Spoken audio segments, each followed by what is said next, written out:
Welcome back to the Creative Corner for another episode of Stitches and Stories. Tonight we are going to talk about a book that I think is kind of underrated, and I am excited that I actually picked it up. I'm glad that I picked it up. I checked out this book, an audiobook, like 4 times before I actually read it. Checked it out, returned it, checked it out, returned it. And it's a 10-hour long audiobook, and I kept thinking I could read a different book in this amount of time. And I kept putting it back and reading other ones. But I finally read it.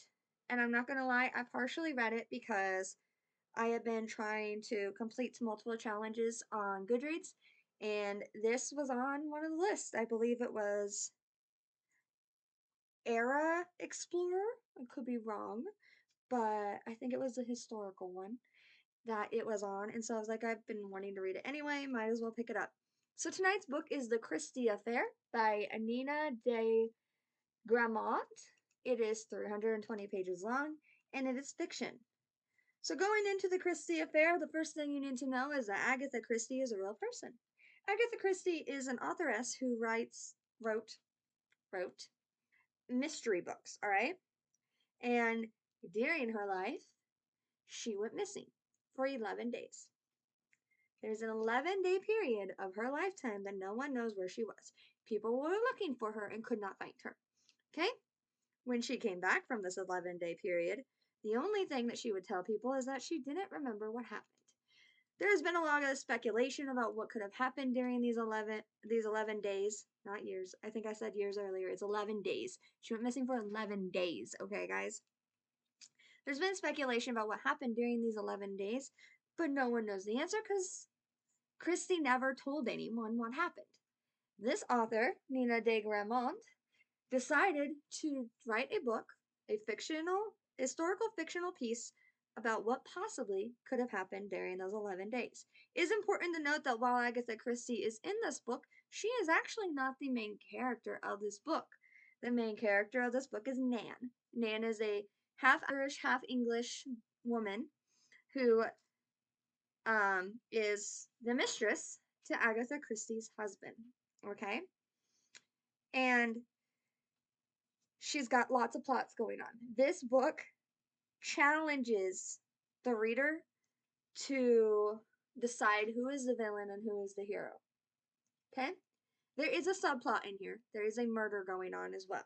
But everything ties into the main plot very well, even the subplot, okay? Here is how it starts. It starts off on a normal day. Miss Nan is talking to Mr. Christie about telling Agatha the truth of their relationship. Nan wants to get married. Nan's tired of being the mistress, and her motives are pretty straight and simple. She wants to be a wife and she wants to be a mother. And she knows that if she marries Christie's husband, she becomes the stepmother to Christie's daughter. Okay? This is important for multiple reasons.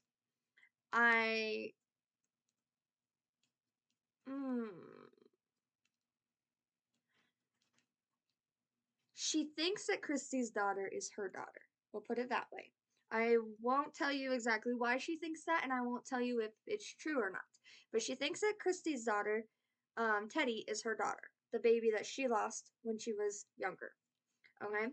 And so she sets out to marry her husband in order to become the girl's mom again. All right? So Nan here has this plot, and she's been purposely putting herself in Christie's husband's way so he would notice her.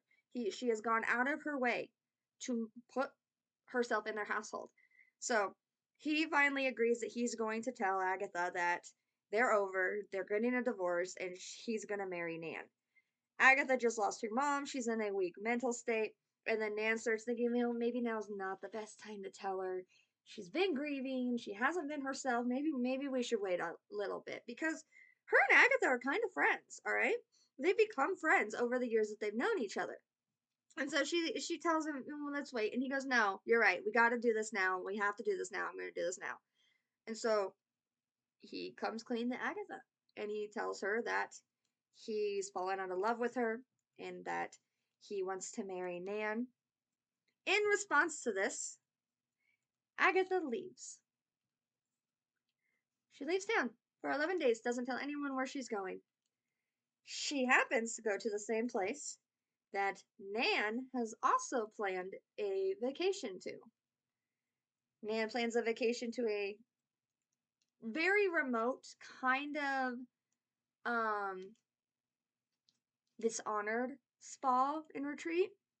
And dishonored just because it's not getting the attention it deserves and it's got really bad business. And so the police force who are searching for Agatha station a retired officer there just because they feel like they need to search everywhere for Agatha, and this guy never got like a goodbye party. And so they're like, go to this retreat, say you're looking here for Agatha, and just hang out there for a while.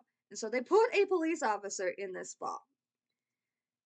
Nan's old childhood crush and the man that she was going to marry and the father of her child also shows up at this place. It's a very dramatic reunion for all these parts.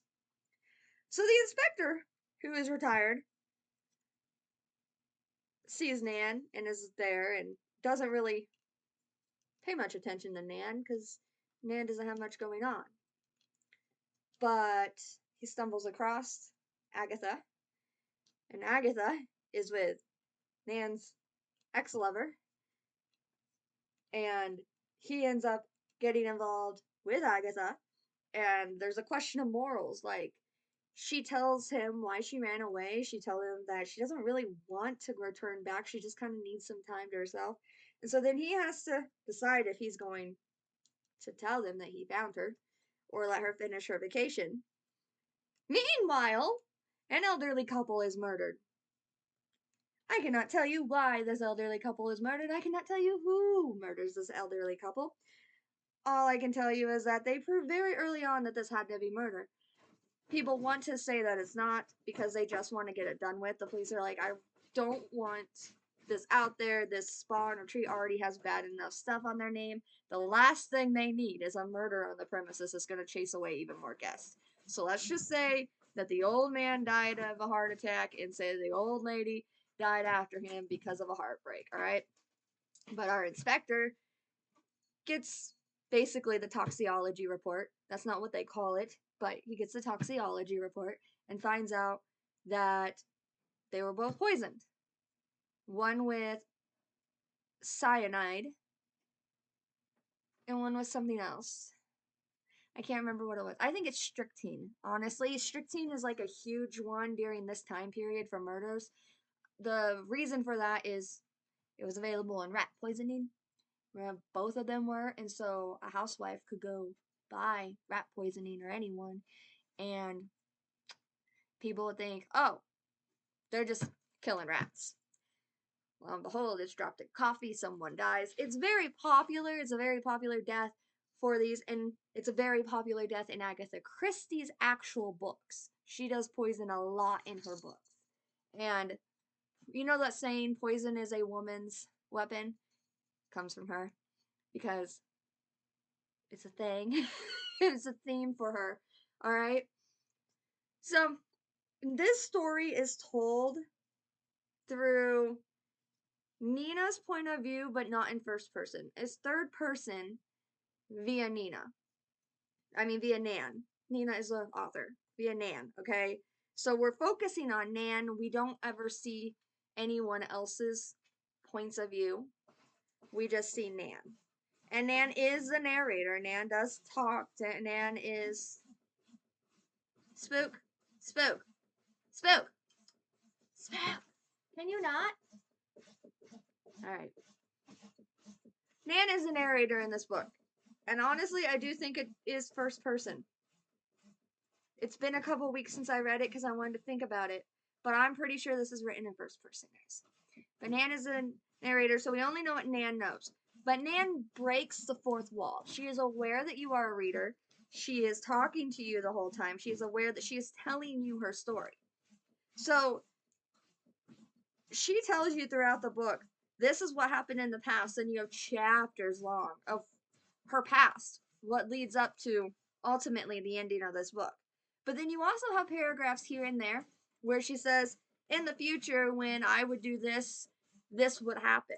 And so you kind of already have a glimpse. You already know how this book is going to turn out. Because she tells you. Spook! Now on! Stop! Hold on a minute.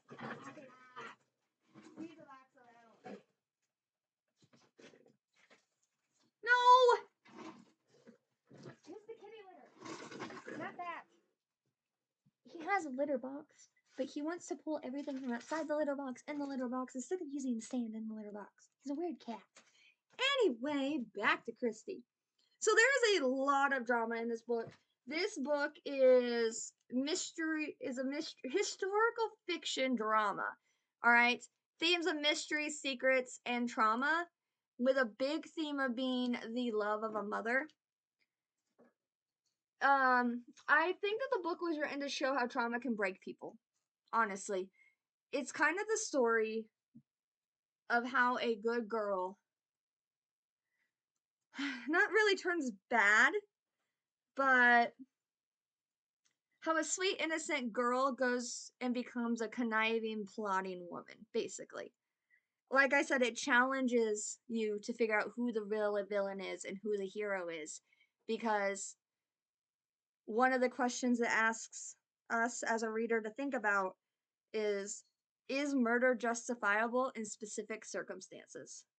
Our law says murder is wrong, right? Our law says thou shalt not kill. If you murder, you're going to jail. Okay? But what if the people you murder are people who have escaped justice for so long for abuse that they inflicted on women, on other people? What if a guy who was murdered because he got away with sexually assaulting people he was supposed to protect? What if a woman who is murdered because they were involved in a sketchy situation involving an infant? Okay? Is murder justifiable? Are there instances where a murderer should be let go because they were ultimately delivering justice?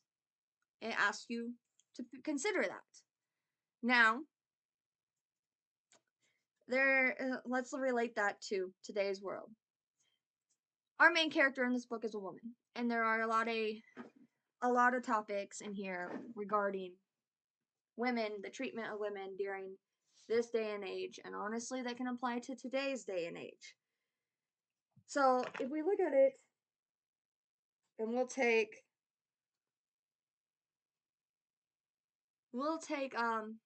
graping. Okay, we'll take graping as a example. And I know that this is a controversial topic. I've seen it everywhere. But if a woman is raped by someone who is supposed to be a trusted individual of society, and we'll say, I gotta change things because I want to make sure that I'm not spoiling anything. Let's say that she was raped by a neighbor sent to protect her or something, okay? This neighbor then is never held accountable for what happens. No one believes him because he's a saint. He's the ideal man. He's perfect in the community. He's a God-fearing man. He loves family. So justice is never served. Okay? This woman plots his murder and kills him. Is that justified? Or is it not? Does one murder fix another? Kind of goes back to does two wrongs make a right kind of thing. So this book has some really deep themes. It deals with the psychology of humanity in that way. It deals with who's the hero, who's the villain. We talked about that. It deals with infant loss. The infant loss in here, I will admit, is a little hard to understand at first. I had to do a little bit of a Google search to make sure I was understanding the situation correctly because I wasn't sure if I was. Nan loses her child in this book, but it is unclear at first how this happens. Someone tells her that the child was adopted. Someone else tells her that the child died. She doesn't believe the child could have died because the child was healthy just a few hours before that when she had seen her. So she thinks that the child had to be adopted, and she believes that her child was adopted by the Christies. Okay, that's the whole reason that she's trying to steal her husband. It's not really a spoiler. That's just her reasoning behind this. Okay, I had to Google to see which way was right because I had an inkling because of what the two different stories sounded like, which one was correct. But then you also have a story by Agatha Christie, and Agatha changes her mind. At one point, she says that Teddy is not Nan's, and at another point, she says that Teddy is Nan's. And so there's a lot of lies to decipher through this too that you have to work your way through. There's a theme of disownment. Nan watches one of her sisters get kicked out of the house because she gets pregnant when she's unmarried. And she describes the strain that puts on her relationship with her father. This takes place during both World Wars, World War I and World War II. So you get to see wars. Pretty much all the men in this book are veterans. I'm just going to tell you that. Pretty much all of them. And over half the women are nurses. It has to deal with women being scorned. It's kind of a murder mystery, but not quite. Like, it has that as a subplot, but it's not actually the main theme of the book.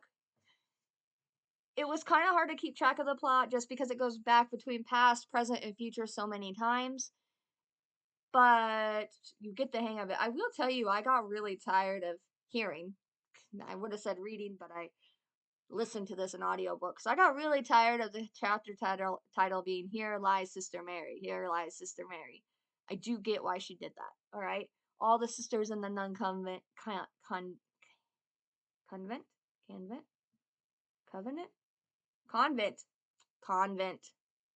All the sisters in the convent that Nana's in for a little bit of time are named Mary, which we know that is popular in convents during not only this period of time, but pretty much most convents in literature. It's like Sister Mary Clare, Sister Mary Ruth, that kind of thing. And she talks about how the graveyard is full of Marys, just Mary over and over again. But so I kind of see why they did that after reading the book, but it did get kind of annoying. It's written like it's a memoir. So it's written like she's sitting across from you talking to you. Trigger warnings, there's sexual assault, the failure of the church, what justifies murder, there's suicide, infant loss, murder, sexual assault, abuse, mental, physical, and emotional abuse. Cover all the abuses in this. Lost love, one-sided love. This is ultimately a story about how women break and the men who break them. And the women who break them. There are women involved in this too that do the breaking, okay? This is how villains are made. It reads like a lullaby, okay? I think Christie herself would have loved the wording of this book. This book reads like a Christie book. It is written very smoothly in a very rich English European way that we don't see much. And the narrator did a great job of that. The narrator spoke mainly with a British accent, but then when Nan is in Ireland, because Nan is Irish and English, she switched to an Irish accent, and she seems like she's native to those languages. Like, the accents did not feel forced on her at all. I put HEA question mark. Does this book have a happy ever after? Yes and no. Along with the who's the villain, who's the hero of this book question, it also brings a question, what's in happily ever after? Because one person's happy ever after can be another person's tragedy. And so, out of the 5 characters that we see frequently in this book, which are the inspector, I'm going to butcher his name, so I'm just going to call him Finn, okay? The Irish lad, Finn, Nan, Agatha, and Agatha's husband, okay? Out of these characters, only 3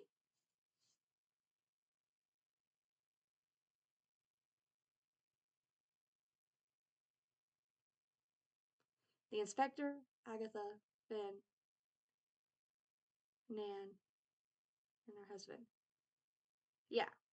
Only 3 technically get a happy ending. Okay?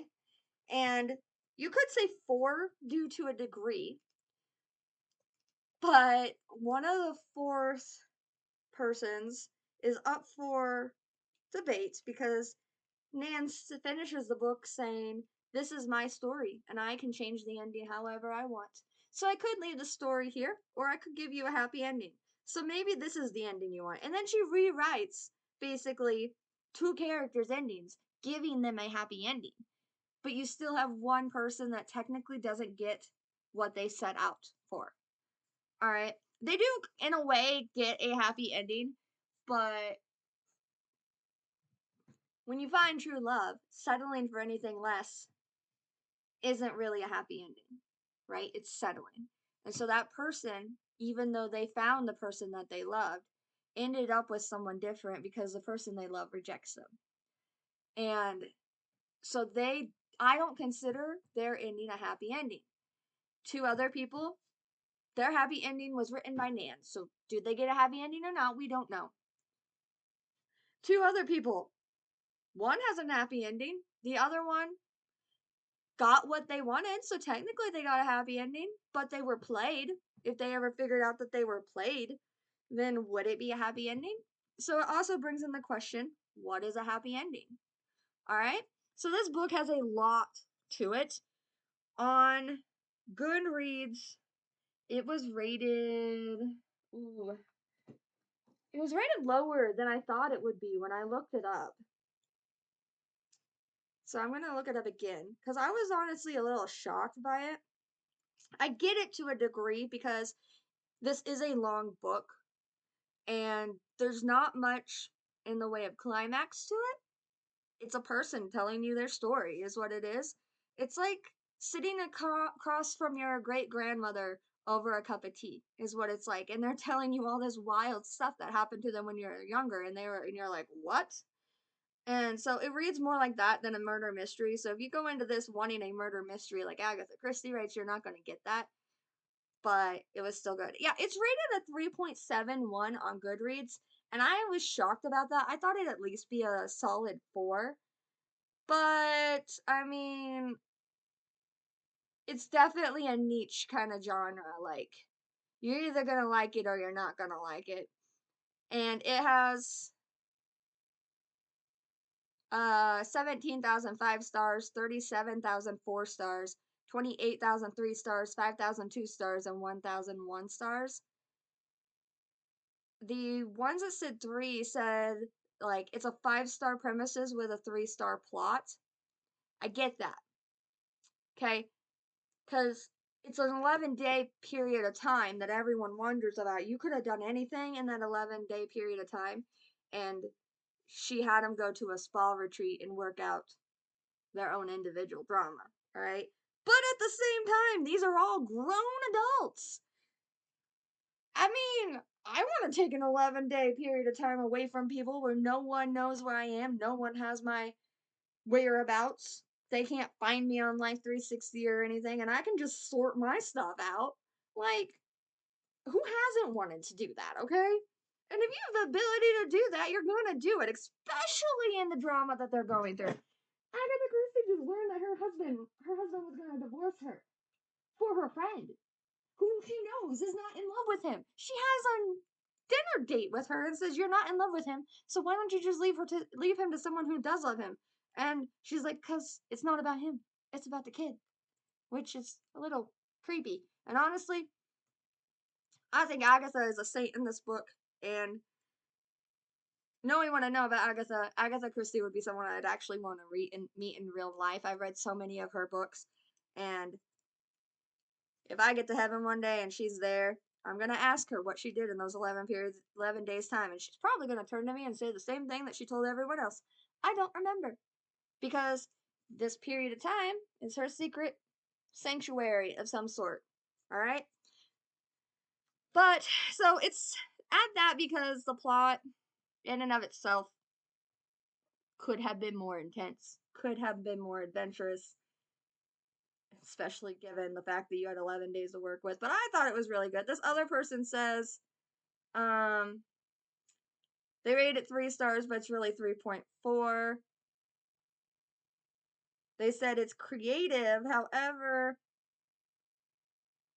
she didn't want Nan's story, she wanted Agatha's. And I get that too, because this is told through Nan's point of view. And it focuses primarily on Nan's history, Nan's past, Nan's present, Nan's future. So the Agatha Christie is a side character. The author used Christie's name basically to sell this book. Christie is in it. Christie knows the main character. The main character is a witness to those 11 days that she went missing, but it is not actually about Agatha Christie. But the title is The Christie Affair. Okay? So the title never says it's actually about Agatha Christie. It says it's about the Christie Affair. An affair is two people involved in something scandalous. An affair is what Nan had with Agatha Christie's husband. Okay? So maybe the title of the book isn't about Agatha Christie. Maybe it's about the affair that Nan had with Christie's husband. And so, anyway, when I had to break this down, I knew it was going to get a high rating because I was in love with this book. I stayed up all night.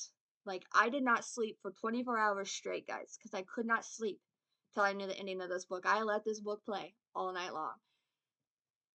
And it was published in 2022, and I knew I was going to give it a high rating. But, using our will, 5-star enjoyment, because I stayed up all night long listening to it. 5-star writing. I loved the flow of this. I loved the descriptions of this. 5-star characters. Every single character was different. Every single character involved in every single plot had their own backstory, their own motives. The plot, I think it was 5 stars.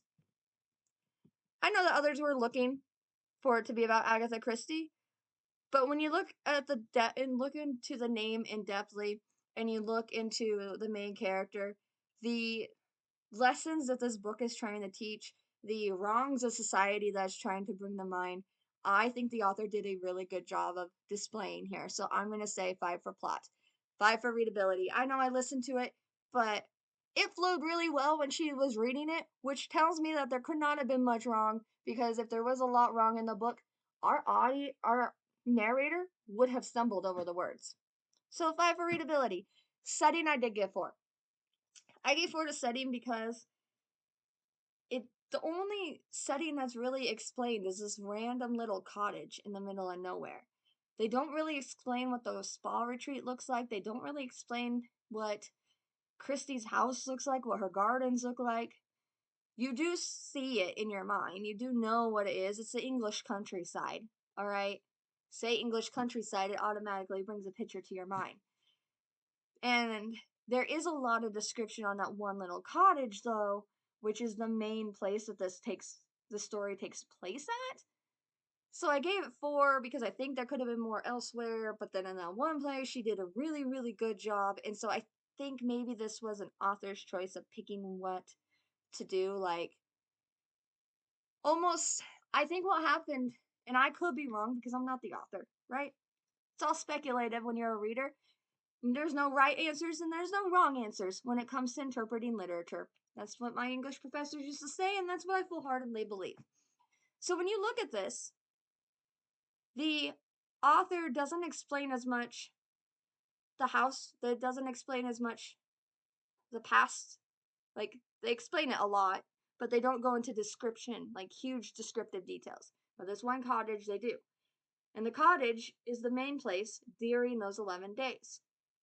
So I almost wonder if maybe this was a style choice by the author to make those 11 days feel more vivid and more real to the reader, because of the fact that we go in not knowing anything about those 11 days. Because in real life, everything before and after those 11 days are vivid and real. Everything before and after those 11 days, we know, we can account for. We have historical records for, we have witnesses for, okay? But those 11 days are vague. and are a mystery to us. So I think the author reversed it in here. I think she said, they already know about this, so let's keep this vague and keep this vivid. And I think on as a style choice, that was a very brave and bold move to make. So I gave it 4 for setting. Ultimately, when I added it all up, it rounded up to a 4.6, which, according to our scale, if it's higher than a 0.5, it rounds up. Lower than a 0.5, it rounds down. So this got a 5-star across the board. So it got a 5-star on Goodreads. I do recommend this. I think anyone who loves history would read this. Don't go into this, though, thinking that you're going to read about Agatha Christie. Because, yes, Christie's in the book, but she's not the main character. You need to know that. If you're going into this with wanting Agatha Christie to be the main character, you're going to be very disappointed, all right? Nan is the main character. Agatha Christie is a side character, all right? But there's nothing explicit in here, so teens might like it. Higher level or advanced readers that are teens would like it. But because of the themes in it, I wouldn't give it to anyone lower than a teen, even if they are an advanced reader, simply because there's a lot to do with women's reproduction rights and women's rights in general in this book. And if you trust your middle schooler to have those conversations with you, you could probably hand them the book. But you want to make sure you can have those conversations with them, especially if you are Catholic. I'm not Catholic, but I was raised Christian. If you are handing this book to a middle schooler or a teenager and you are Catholic, be aware of that, because the Catholic Church in this book is corrupt. The convent that they are at fails the girls that it's supposed to help. So I want you to know that going in. And that could trigger conversations about who to trust, who can you trust. If you can't trust your father, your pastor, who can you trust, right? The people who are supposed to lead you to salvation, but then they end up hurting you. How can you trust them? So I personally would, and I don't have kids, but I have younger siblings and nieces and nephews, and I would not hand this book to anyone who's not a teenager, just because I feel like the themes in it need to be discussed in a mature and open manner. All right. This would be a good mother-daughter read if you were going to read it with your kid. My mom did that with me once with the book Redeeming Love by Francine Rivers. It was the first romance book she had handed me, and I got it as a freshman in high school. And it was a mother-daughter read. She read it, then I read it, and then if I had questions, I went to her and we talked about it and stuff. This would be a great book for that, because it would open up these discussions about how would you handle sexual assault if your daughter had premarital sex, planning on marrying this guy, but then he goes off to war and she finds out she's pregnant. What would happen to her? That kind of thing. What to do if you feel depressed?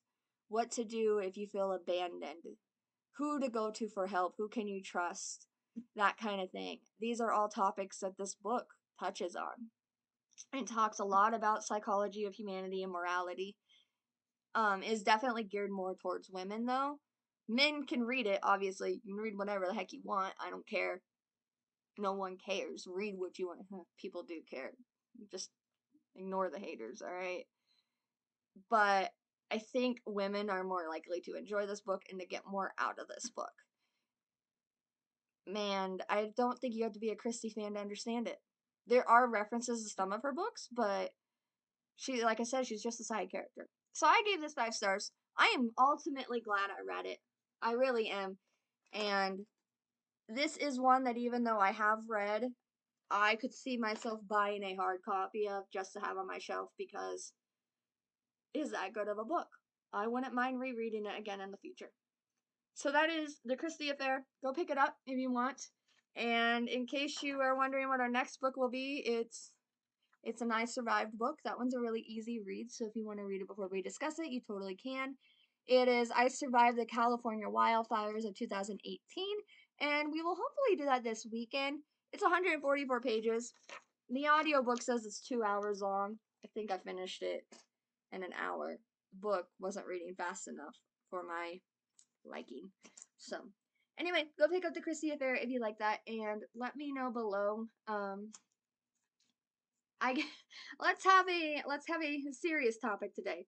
This is like a book club, right? So, is there situations where murder is justified? Answer below what you feel like. No one's gonna judge you. And if they do judge you, they're gonna get kicked off the page because I run a safe space. Okay, guys? Bye. I hope you guys have a great night, and I hope you're staying warm. It is freezing here, and we are supposed to drop down to even more frigid temperatures. Enough that I'm having my nieces and nephews are spending the night tomorrow because we don't want them coming out in the cold in the morning to come to us for babysitting. We'd rather just have them here and safe and warm, so we don't have to worry about that exposure to the winter wind, because the winter wind is brutal here in Nebraska, and it is getting so cold to the point that there's actually a warning to wear thicker clothes. So, anyway, I hope you guys have a great night. Stay warm. Peace out, loves.